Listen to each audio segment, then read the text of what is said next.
Sir, Mysuru sandal soap ಹಗರಣದಲ್ಲಿ BJP ನಾಯಕರು ಕೂಡ ಶಾಮೀಲಾಗಿದ್ದಾರೆ ಅಂತ ಪ್ರಿಯಾಂಕ್ ಖರ್ಗೆ ಅವರು ಸುದ್ದಿಗೋಷ್ಠಿ ಮಾಡಿ ಫೋಟೋಗಳು ಎಲ್ಲ ಮೈಸೂರು ಸ್ಯಾಂಡಲ್ ಸೋಪ್ನ ನಕಲಿ ಮಾಡ್ತಾ ಇದ್ದಾರೆ ಹೈದರಾಬಾದಲ್ಲಿ.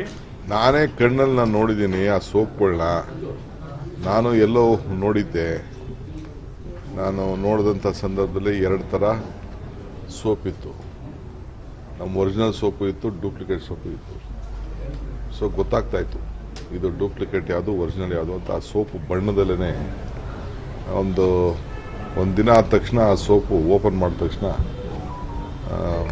ಕಲರ್ ಎಲ್ಲ ಫೇಡ್ ಆಗ್ತಿತ್ತು. ನಮ್ಮ ಒರಿಜಿನಲ್ ಮೈಸೂರು ಸ್ಯಾಂಡಲ್ ಫೇಡ್ ಆಗೋದಿಲ್ಲ.